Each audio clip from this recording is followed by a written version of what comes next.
할렐루야, 조용한 목사입니다. 오늘은 조용한 목사의 우리가 15분 성경 공부, 우리가 오늘의 주제를 이렇게 포스트 모더니즘과 기독교, 아마 한 두 번, 세 번 정도 이 부분을 함께 우리가 나누는 게 좀 필요하다라는 싶은 생각이 듭니다.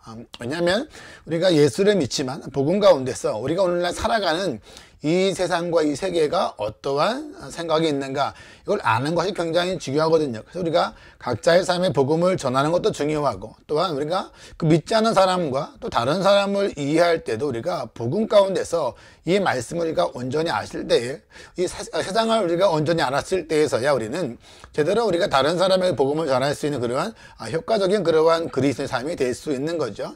특히 캐나다에 살고 있는 우리 부모님들 보면 때로는 다 그렇지 않지만 때로는 부모님과 자녀들 가운데서 의견 충돌이 있을 때가 있습니다. 그럴 때는 이렇게 많이 생각해요. 한국적인 세계관과 또한 캐나다적인 그러한 세계관이 충돌하고 있다, 이렇게 생각하고 있지만 그것 말고도 한국과 캐나다적인 그러한 모습 말고도 존재하는 것이 또 하나 있다는 겁니다. 그래서 뭐 하냐면 한국적이냐 아니면 캐나다적이냐 라는 것 말고 또 하나의 문화가 거기 존재하는데, 그 또 하나의 문화가 바로 뭐냐면 이 포스트 모더니즘이라는 그러한 문화가 또 하나 있어서 그 안에서의 갈등이 있다라는 거죠.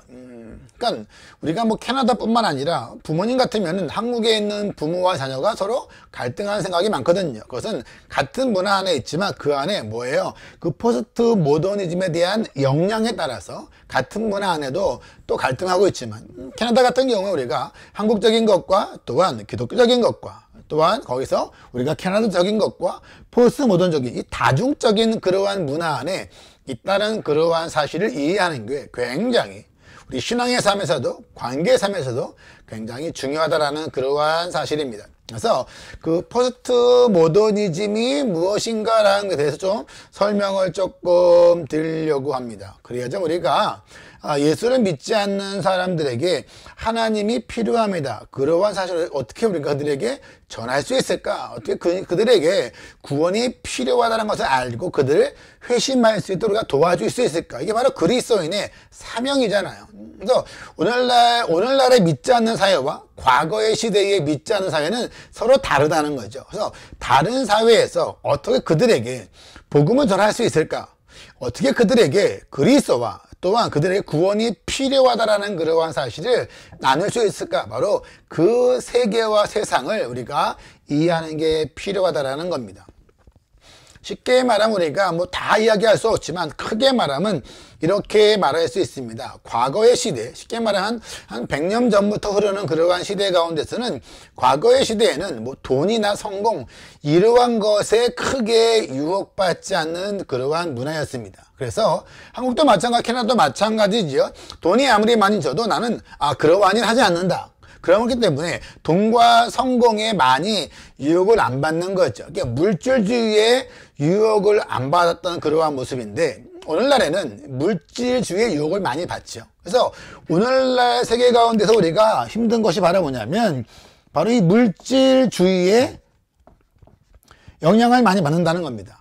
또한 물질주의뿐만 아니라 이 포스트 모더니즘에 또한 영향을 많이 받아서 우리가 성경대로 그리스도인 되기가 참 어렵기도 하지만 믿지 않은 사람들 가운데서 우리가 하나님의 복음을 전하기도 어렵다라는 그러한 사실입니다. 그래서 결국은 우리가 모든 사람이 다 그 포스트 모더니즘이라고 할 수는 없지만 특별히 보면 도시 쪽과 젊은 사람들 입장에서는 그 포스트 모더니즘의 영향을 많이 받고 있습니다. 그렇다고 해서 그 포스트 모더니즘 영향을 안 받고 있는 사람은 전혀 없습니다. 받는데 그 젊은 사람들과 특히 도시 쪽에 조금 더 훨씬 더 강하다라는 그러한 모습이죠. 그렇다고 우리가 뭘 살펴볼 수 있냐면, 그렇다면 우리가 포스트 모더니즘 그 전과 후가 어떻게 다른가를 알 수 있는 거죠. 이 포스트 모더니즘의 이 전 시대와, 그렇죠? 그 다음에 이 포스트 모던 시대, 이때는 어떻게 다른가, 이렇게 볼 수 있습니다. 그 포스트 모더니즘 그 이전의 문화에서는 대부분 뭐 전 세계적으로 약간 비슷한 게 있는데, 대부분 그 당시의 문화는 바로 뭐냐면 당신에게 인생이 무엇입니까? 물어보거나, 아니면 당신의 인생에 가장 중요한 게 무엇입니까? 라고 물어보면 많은 사람들이 이렇게 말했거든요. 나는 선한 사람이 되는 겁니다. 나는 도덕적인 그러한 사람이 되는 겁니다. 그래서 과거의 포스트 모더니즘 이전 시대에서는 사람들에게 있어서 뭐예요? 자기 자신보다는 가족이나 아니면 국가나 아니면 다른 누군가를 위해서 살아가는 존재, 다른 사람을 위해서 헌신하고 희생하는 존재, 그러한 존재가 되는 것, 이게 바로 과거의 시대예요. 포스트 모더니즘 이전 시대의 사람들이 갖는 인생의 의미였습니다. 그러하기 때문에 그 포스트 모더니즘 이전 시대에는 이기적인 삶이 되는 것은 좀 부끄러운 거였어요. 너만 아냐? 이것은 부끄러운 그러한 삶의 모습이었기 때문에, 또한 그 당시에는 도덕적인, 어느 시대나 어느 나라나 도덕적인 그러한 기준이 있었습니다. 나는 도덕적인 삶을 살아야 한다. 그러한 모습이죠. 또한 내가 어떠한 것 가운데서 내가 나에게 행동과 말 가운데서 부끄러움을 느끼는 세대였어요. 그래서 수치스럽다. 아니면 내가 어떤 거에 내가 죄책감을 느낀다. 그러한 모습이거든요. 또한 포스트 모더니즘 이전 세대에서는 요즘처럼 물질 세계보다는 물질 세계를 뛰어넘는 정신 세계 있죠. 정신 세계 또한 영적인 세계가 있다고 믿었습니다. 다른 말로 하면 뭐예요? 내세가 있다. 눈에 보이는 게 전부가 아니라, 물질이 전부가 아니라 더 뛰어난 영적이고 철학적이고 또한 정신적인 세계가 있었다라는 거 사람들이 믿었죠. 이게 바로 포스트 모더니즘 이전 세대의 그러한 모습입니다. 하지만 그 포스트 모더니즘 이 세계에서는 이거와 완전히 달라지는 거죠. 이제 오늘날은 그 포스트 모더니즘의 그러한 세상이거든요. 그렇기 때문에 같은 질문을 하면 그 포스트 모더니즘 세계에서 인생이란 무엇입니까? 이렇게 물어보거나, 아니면 당신의 인생에 가장 중요한 게 무엇입니까? 이렇게 물어보면 과거처럼 내가 선해지는 겁니다. 그러한 의미가 아니고요. 누군가가 나에게 선한 것이 무엇이다라고 규정해 주는 것이 아니라, 인생의 진정한 의미는 내가 자유로워지는 겁니다. 이게 바로 포스트 모더니즘 시대의 바로 사람들의 인생의 의미라는 겁니다. 아까 말씀드린 것처럼 그 포스트 모더니즘 이전의 세계에서의 인생의 의미는 내가 선해지고 도덕적인 삶이 되어지는 것이라면, 그 포스트 모더니즘에서의 인생의 의미는 내가 자유로워지는 거예요. 그래서 오늘날 포스트 모더니즘의 가운데서 각자의 사람들의 인생의 의미를 가만히 보면 어디에 집중하냐면 나의 갈망, 내가 무엇을 원하는가, 나의 욕망, 내가 무엇이 채워져야 하는가, 여기에 바로 사람들이 인생의 의미를 둔다라는 겁니다. 뿐만 아니라 사람들은 거기에 인생을 두는 것 뿐만 아니라 오늘날은 태어나면서부터 매 순간순간마다 우리가 광고 매체들, 또한 영화를 통해서 소셜 미디어를 통해서 여러 가지를 통해서 바로 뭐예요? 이러한 것들이 계속적으로 우리들에게 다가온다라는 거예요. 인생은 이러한 거다. 이러한 거다. 이렇게 사는 것이 정말 행복한 거다. 이런 거 점점 우리에게 가르치고 있다라는 그러한 영향을 주고 있다라는 거죠. 그래서 오늘날 세계 가운데서 그 포스트 모더니즘의 세상 가운데서 이야기하실 때에 그 포스트 모더니즘 가운데서 중요한 네 가지가 있습니다. 이 네 가지를 중요하게 여기는데, 그것은 바로 뭐냐면 이러한 거예요. 첫 번째 포스트 모더니즘에서 중요한 건 바로 뭐냐면, 당신은 당신 자신에게 진실해야 한다라는 거죠. 자신에게 진실해야 된다. 쉽게 말하면 정말 내가 원하는 게 뭔가, 그렇죠? 거기에 대해서 이거예요. 진실해라는 거죠. 과거 세대는 그래왔잖아요. 내가 원하는 건 이거지만 나는 다른 사람을 위해서, 가정을 위해서 이렇게 하는 거지라는 그러한 세대였다면, 포스트 모더니즘에서는 자기 자신에게 진실해야 된다. 이게 바로 첫 번째 포스트 모더니즘이 주는 그러한 영향이고요. 두 번째는 바로 뭐냐면, 두 번째는 당신 자신이 행복해야 한다. 그렇죠? 자신이 뭐예요? 자신이 행복해야 한다. 행복해야 한다. 이것이 바로 두 번째 그러한 모습입니다. 다른 사람을 위해서가 아니라, 너 정말 행복하니? 너 정말 그거 원하니? 너 정말 내가 행복한 삶을 살아야 된다. 이게 바로 이 포스트 모더니즘 사람들의 삶 가운데서의 인생의 의미 있는 그러한 모습이거든요. 그래서 얼마나 이것이 다른 사람에게 유익이 되는가, 사회에 영향을 주는가 보다는 뭐예요? 내가 정말 행복한가? 이게 바로 포스트 모더니즘 세대의 특징이라는 겁니다. 세 번째는 뭐냐면, 세 번째 모습은 이러한 거예요. 당신의 삶 가운데서 당신이 누군가 다른 사람에게 어떠한 상처와 피해를 주지 않는다면 당신은 당신이 원하는 대로 할 수 있다. 이거 합니다. 그래서 다른 사람에게 피해를 안 준다면 뭐예요? 자신이 원하는 대로 살 수 있다. 이게 바로 또 하나 그 포스트 모더니즘의 특징이라는 겁니다. 나는 누군가에게 피해 안 줘. 내가 아무에게 피해 안 주는 거잖아. 뭐 내 인생 내가 사는 건데 내가 피해 안 주는데 왜 나한테 이러라 저라 말하는 거야. 내가 뭐야 누군가에게 상처를 주거나 피해를 안 준다면 내가 원하는 대로 난 살아갈 수 있어. 될 수 있어. 이게 바로 또 하나 포스트 모더니즘의 그러한 세상의 모습이라는 거죠. 과거의 시대는 그랬거든요. 내가 아무리 원하는 것은 뭐예요? 내가 정말로 다른 사람에게 피해를 안 준다 할지라도 내가 다른 사람에게 더 유익한 존재, 그렇죠? 모범적인 존재, 선한 존재가 되고 싶어하는 모습이라 오늘날은 다른 사람에게 상처, 피해 안 주면 나는 내가 원하는 거 할 수 있다. 이것이 바로 세 번째고, 마지막 네 번째 특징은 바로 뭐냐면 포스트 모더니즘 가운데서 일단 네 번째 이러한 거죠. 어느 누구도 당신의 친구든 부모님이든 아니면 때로는 뭐 목사든 누구든 당신에게 어떻게 살아야 되는지 강요할 수 없다는 겁니다.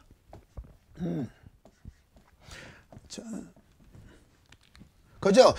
누구도 당신의 인생 가운데서 이렇게 해라 저렇게 해라라고 강요할 수 없다라는 거예요. 그래서 외부에서 어떠한 영향을 받을 필요가 없다라는 겁니다. 그래서 이 네 가지가 바로 오늘날 그 포스트 모더니즘의 이것이 바로 특징이라는 거죠. 그러기 때문에 아까 말씀드린 것처럼 이 젊은 세대가 이것이 훨씬 더 강하고 도시가 강하거든요. 그런데 우리가 아는 것처럼 저보다 부모님 세대는 전통적인 그러한 세계관을 살고 있는 그러한 분들이었고요. 또 저의 자녀들은 훨씬 더 포스트 모더니즘에 훨씬 더 영향을 많이 사는 거죠. 또한 저희 세대는 바로 뭐예요? 이 전통적인 그러한 세계관과 또한 포스트 모던의 중간에 섞여 있죠. 섞여 있어서 껴있기 때문에 혹시 가정 가운데서 아니면 교회에서 이 할머니, 할아버지 아니면 부모님 또한 자녀들 이 3대가 있는 경우에는 굉장히 가정이나 교회나 혼란스러움이 많다는 겁니다. 그 이유가 바로 어디 있냐면 이러한 포스트 모더니즘이라는 이 새로운 문화 가운데 문화의 차이가 격을 그러한 영향을 받고 있는데 그러한 영향은 바로 뭐냐면 기독교에도 영향을 많이 끼치고 있다는 그러한 사실입니다. 아까 말씀대로 과거의 세계에서는 사람들이 내가 도덕적으로 선한 사람 돼야지 그런 마음이 있었어요. 그리고 또한 뭐예요? 눈에 보이는 거 내가 어떠한 물질적인 세계보다는 더 뛰어난 영적인 철학적인 세계가 있다.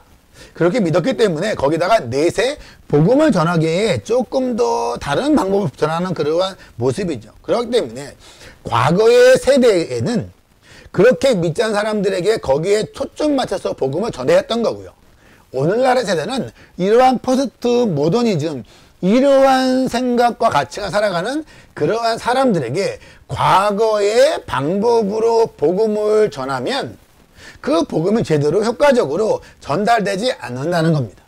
이것은 믿지 않는 사람들이 복음을 전하는 것뿐만 아니고요. 이게 결국은 이것이 오래되면 어떻게 되냐면 결국은 이 기독교와 오늘날 세상이 서로 단절하게 되는 거예요.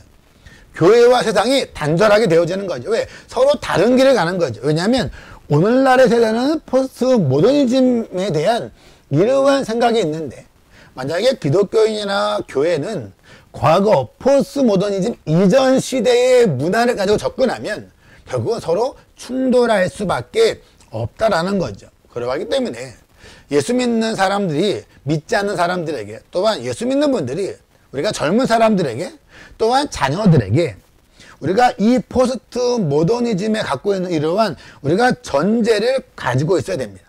이러한 전제를 가지고 있어야지 우리가 효과적으로 복음을 전할 수 있거든요. 아까 말씀드린 것처럼 오늘날 포스트 모더니즘에 갖고 있는 그러한 영향을 받고 있는 사람들은 도덕적인 기준을 내가 어디서 배우는 게 아닙니다. 그러니까 포스트 모더니즘은 뭐예요? 도덕적인 기준을 정하는 것은 당신 자신이다. 외부에서부터 강요받는 게 아니야. 내가 정하는 거야. 그래서 나의 삶을 위한 선과 악이 무엇인가, 무엇이 선인가, 무엇이 악인가는 당신 자신이 정해야 된다. 이게 바로 포스트 모더니즘이거든요. 그러니까 내가 스스로 선이 무엇인지 악이 무엇인지를 각자가 다 정하는 거예요. 그러하기 때문에 그러한 상황에서 성경이 말하는 것처럼 이것이 죄다 라고 말하기가 쉽지 않고 설명하기가 어렵다는 겁니다. 그러한 사람들에게, 포스트 모던 영향받는 사람들에게 당신은 하나님이 정말 필요합니다 라고 말하기 어려워요. 왜? 나는 안 필요한데요? 이런 할 말이 없거든요. 나는 행복합니다. 이런 할 말이 없기 때문입니다. 또한 그들에게 구원의 필요성을 느끼지 못하기 때문에 구원에 대해서 말하기가 어렵다는 거죠. 믿지 않는 사람이나 또한 우리 젊은 교회 안에 있는 젊은 사람이나 자녀에게도 마찬가지라는 겁니다. 이러한 상황 가운데서 우리가 그 포스트 모더니즘은 오늘날 이 기독교에 큰 영향이 되고 있고 도전을 주고 있지요. 그러기 때문에 저나 여러분들이, 우리가 부모님이나 우리 교회들이 오늘날 포스트 모더니즘이 사람들에게 아마 사람 정도의 차이가 있지만 영향을 안 받는 사람은 없거든요. 그러한 모습 가운데서 우리는 사람들이, 오늘날 젊은 사람들이나 사람들 있잖아요. 누군가가 이래라 저래라 하는 거 싫어하거든요. 왜 그러냐면 이것이 포스트 모더니즘, 아까 말씀드린 것처럼 누군가에서 강요받는 걸 싫어하는 그러한 것이 포스트 모더니즘의 특징이라는 그러한 사실입니다. 이렇게 포스트 모더니즘에 영향받고 있는 그러한 사람들에게, 믿지 않는 사람들에게, 또한 그러한 교회 안에 있는 젊은 사람들에게, 또한 우리 자녀들에게 어떻게 복음을 전할 수 있을까? 우리가 어떻게 그들에게 대응해야 될까? 어떻게 우리 그들에게 하나님을 잘 전해 구원을 전할 수 있을까? 복음을 전할 수 있을까를 고민할 때가 되었습니다. 그러한 고민에 대해서는 우리가 다음 주에 다시 한번 어떻게 포스트 모더니즘 안에 영향받고 있는 사람들에게 복음을 전할 수 있을까? 복음을 나눌 수 있을까에 대해서 다음 주에 한번 살펴보도록 하겠습니다. 한 주간도 주님 안에서 건강하고 안전한 그러한 삶이 되시기를 바랍니다.